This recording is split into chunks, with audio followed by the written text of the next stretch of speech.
Naaalala niyo pa ba ang programang SIM o SIM ng ABS-CBN noong dekada 90? Kamakailan lamang ay pinalabas ng kanilang news channel ang isang episode na itinampok ang nag-iisang prinsesa ng soap opera na si Julie Vega. Samahan niyo ako sa pag-alala at pag-react sa palabas na ito. Magkukwento na rin ako ng ilang trivia para sa lahat. Ako si Che Tejada at ito ang GIML Channel.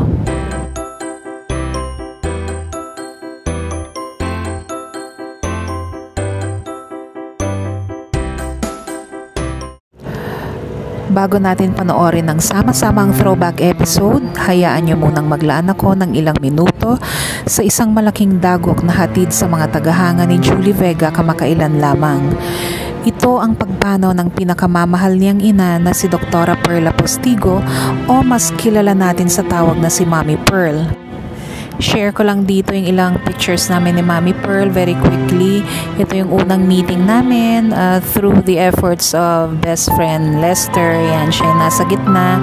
At ito yung unang night na nagkita kami ni Mommy Pearl. In-interview ko na rin siya after sa kanyang hotel room. At ito naman ay yung pagpunta namin sa Iligan City upang makita namin yung mga koleksyon ng mga litrato, damit at iba pang memorabilia ni Miss Julie Vega.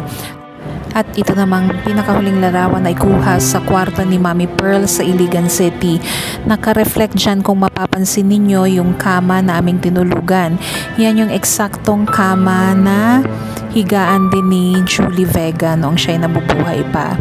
At ginaya ko rin yung pagkakapos ni Julie dyan sa tokador na yan. No? So papakita ko yung litrato. Ayan. So ngayon, tuloy na tayo sa panonood at pag-react sa throwback episode ng SIM ng ABS-CBN.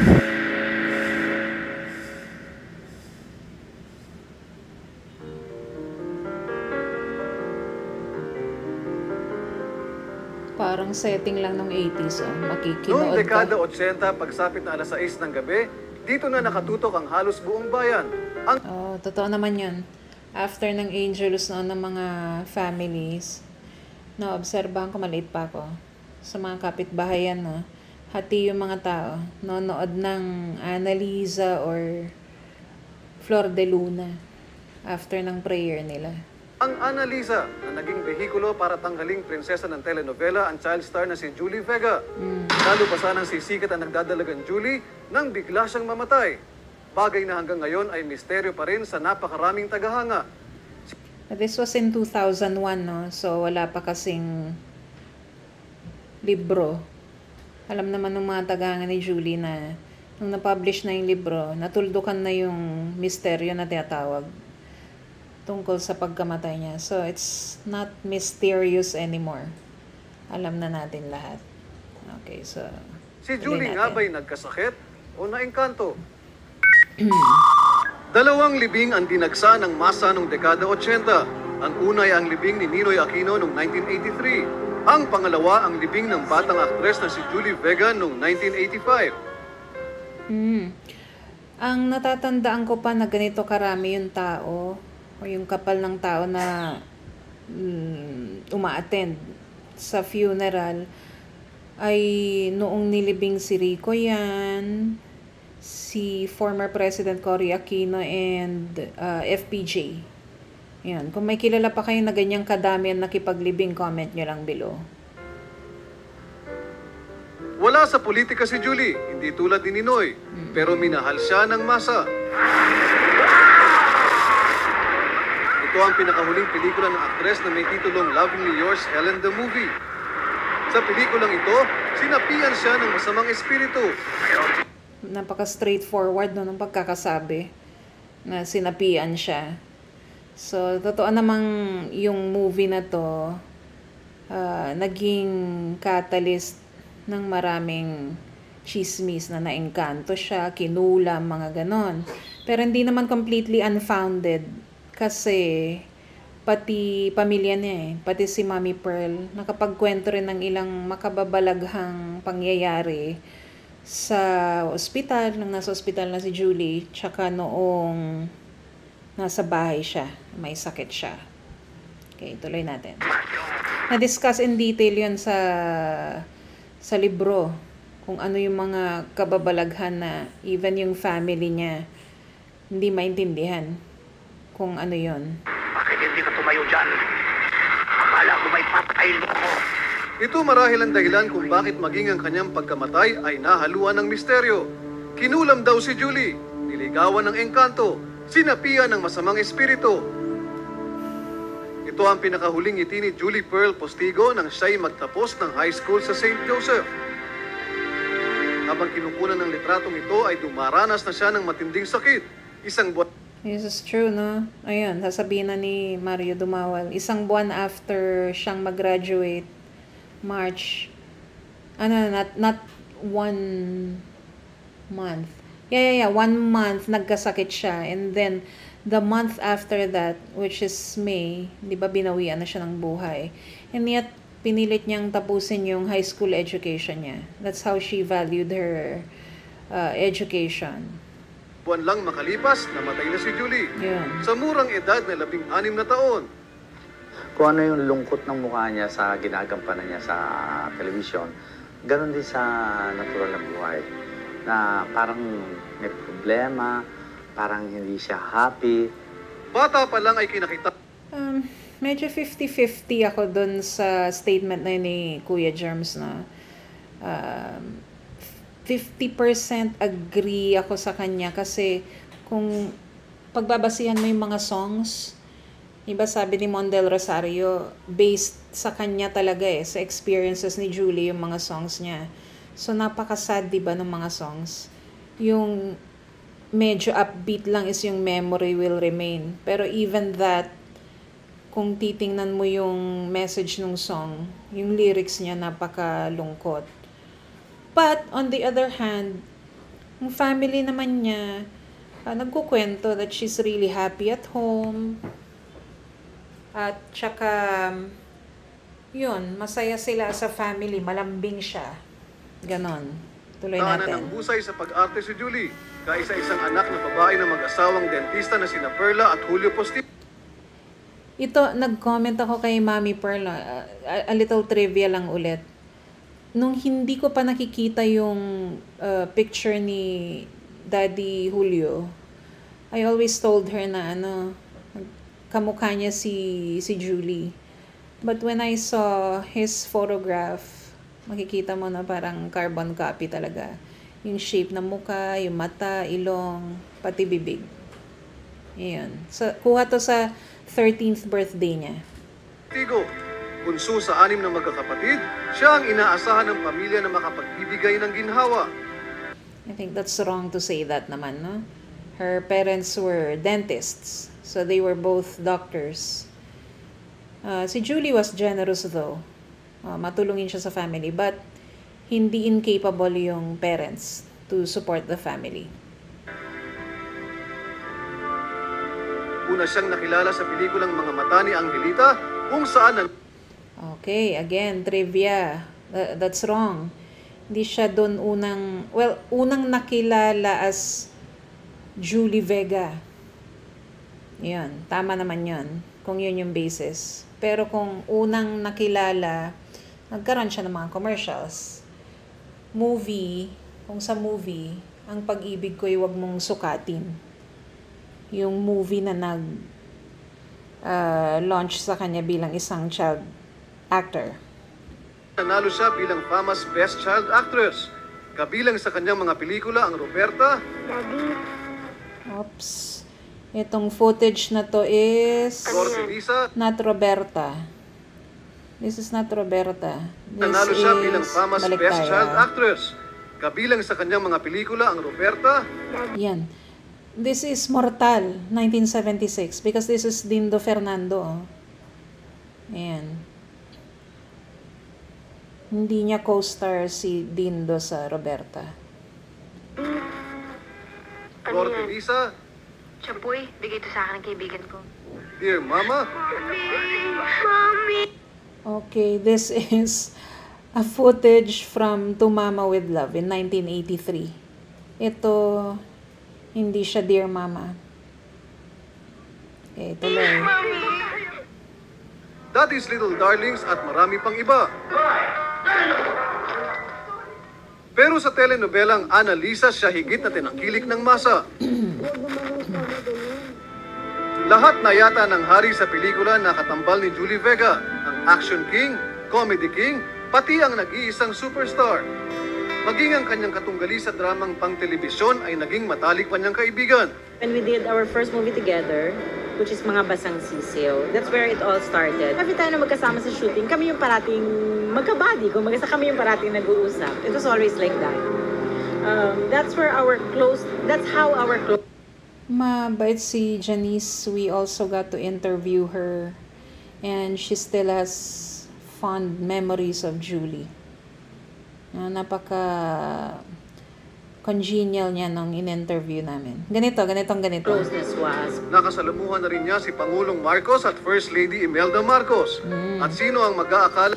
That's because they were invited to Malacanang dahil yung apo ni Marcos liked yung soap opera ni Ang Julie pati ang and Janice. ika-13 Pangulo ng Pilipinas ay naging bahagi ng kanyang buhay.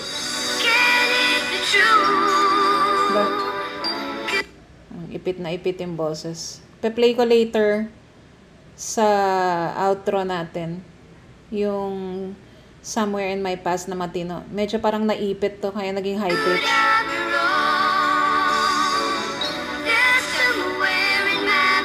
Diba? Parang boses bata. Nabighani ang lahat sa kanyang magandang tinig nang i-release ang kanyang kauna-unahang album. Nakabilang ang kantang Somewhere in My Past. Before her long-playing album though, single muna si Somewhere in My Past. So, nung kumita si Somewhere in My Past, binigyan na siya ng long-playing album or LP na nina Imelda Papin and her then husband, si... what was his name? His name escapes me at the moment. May recording company pa sila noon.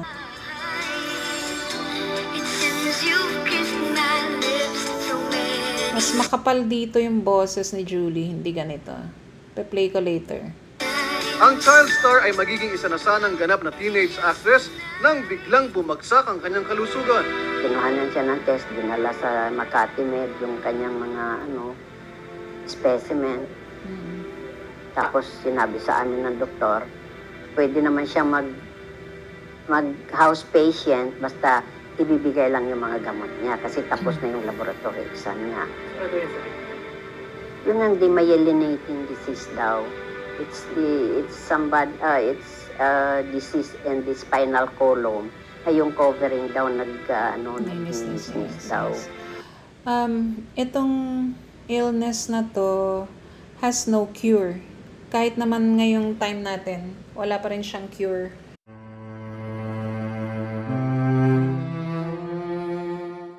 It's just treatable. So yung para hindi mag-progress kumbaga yung ailment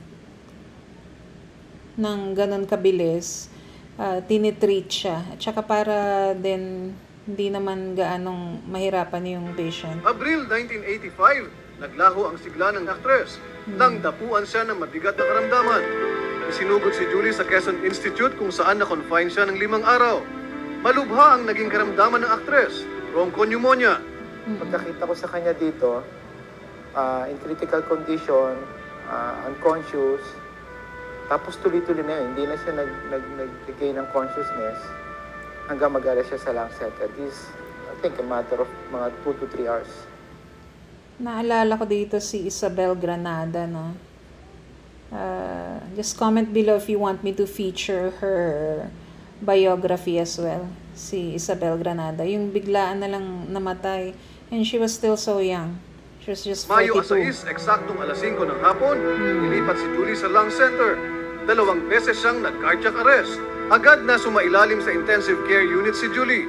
Alas 6:30 ng hapon, binawian ng buhay ang batang aktres. Hindi na niya nahintay ang nalalapit na ika-17 kaarawan na gaganapin sana sa Mayo 21.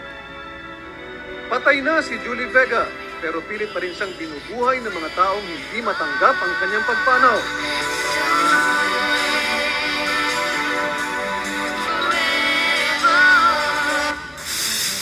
Ano ang tunay na ikinamatay ni Julie Vega? Di totoong pumayag siyang galawin ng mga faith healers ang bangkay ng kanyang anak. Nobody touched her. Si Janice lang ang sa kanya at saka yung kapatid ko. Ayan, si Janice daw would retouch her makeup.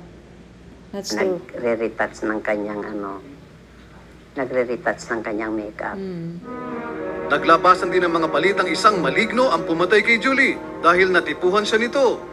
Ang puno ng bayabas sa harap ng kanilang bahay sa Cubao ang sinasabing tirahan ng mga duwende at iba pang lamang lupa na siya umanong nagbigay ng karamdaman sa aktres.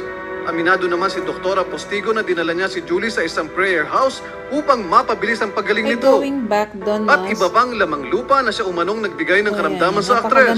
Aminado naman si Dr. Postigo na... But when we went there during the Tunay na Buhay shoot namin, wala na yung bahay. Like, nagiba na siya.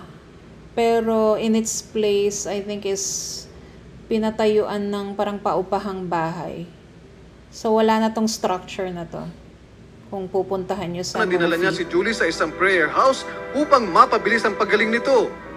Nung dinalaw niya si Julie, sabi niya, alam mo, Mami, kailangan ni Julie ang prayer. Sabi niya ganon. Sabi ko, hindi ba pwedeng dito gagawin yan? Sabi niya, kasi hindi pwede dito dahil ang prayer na yan, mahaba yan. At saka tinanong ko naman kay doktor, sabi niya, alam mo, pag hindi namin kaya, mga doktor, pwede rin naman kayo kumonsulta spiritually, sabi niya. Dinala namin siya doon sa House of Prayer. Ano namang masama, no, sa alternative means ng healing. So sa iba nag-work naman talaga yan. Homeopathy, naturopathy, mga ganun, acupuncture, whatever works. Pero dun sa situation niya kasi yung illness niya, walang cure kasi yun eh. Kaya ganito lumabas din ang mga balita na gumagamit si Julie ng diet pills at naging anorexic. Subalit ang pinakamasakit na intriga sa pamilya ay ang sinasabing sumpa sa kanila. Sa larawang ito, 3 na ang namatay. Una ay ang kapatid ni Julie na si Jeffrey na namatay noong March 22, 1983. Sinundan ito ng pagkamatay ni Julie. At noong May 6, 1991, yumao naman ang ama ni Julie na si Dr. Julio Postigo. Okay, balik tayo doon. Si Kuya Steve, this one. And then si Kuya James, yung panganay nila. And si Mommy Pearl have already passed away. So, dito sa litratong to, si Kuya Toti na lang, tsaka si Dr. Joseph Postigo. At tsaka si Kuya Jonathan, yung natira sa kanila. Naman ang ama ni Julie na si Dr. Julio Postigo. Napabalita din ang tungkol umano sa isang property na nais bilhin ng pamilya. Kung kaya't pinagtrabaho ng husto ang dalaga. Dahilan umano kung bakit bigla itong dinapuan ng karamdaman. Mayroon kaming nabili na property. Pero bago siya namatay, may titulo na kami. Wala kaming atraso. Maging ang kanyang kaibigang si Janice de Belen ay walang alam kung ano talaga ang kinamatay ni Julie. They told me that she was dying anymore. I canceled my shooting. And I rushed to the hospital, but I didn't get there on time. Kami ang nagbihis sa kanya. Binihisa namin siya. Then we brought her to Mount Carmel. We wanted to make sure that she was okay. Ayaw namin na mabastos siya or ever. So that's why binantayan namin siya. Kung titingnan ang medical records ng aktres, madalas itong magpa-medical check-up sa United Doctors Medical Center dahil sa kanyang sakit na multiple sclerosis. Pero hindi ito ang kanyang ikinamatay kundi bronchopneumonia.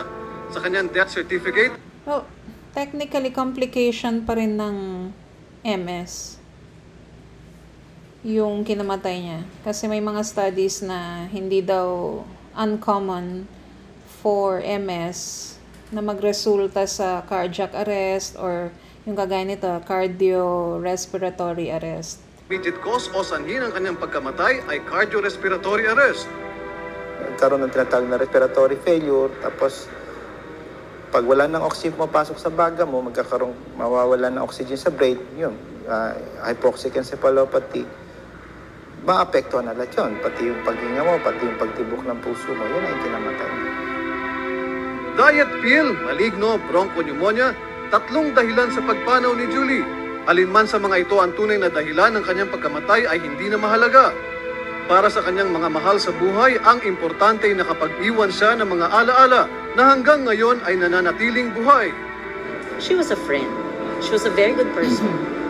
And I would say that I knew her pretty well. Really, really well. Mabait na mabait si Julie. Pag mag-birthday siya, hindi siya nagpaparegalo sa amin, siya ang nagre-regalo sa amin. Birthday niya, siya ang nagre-regalo sa amin dahil kung namatay daw ako, wala raw siyang birthday. 16 na taon na ang nakakaraan, subalit para sa mga taong nakasama ni Julie, siya pa rin ang nag-iisang prinsesa ng telenovela.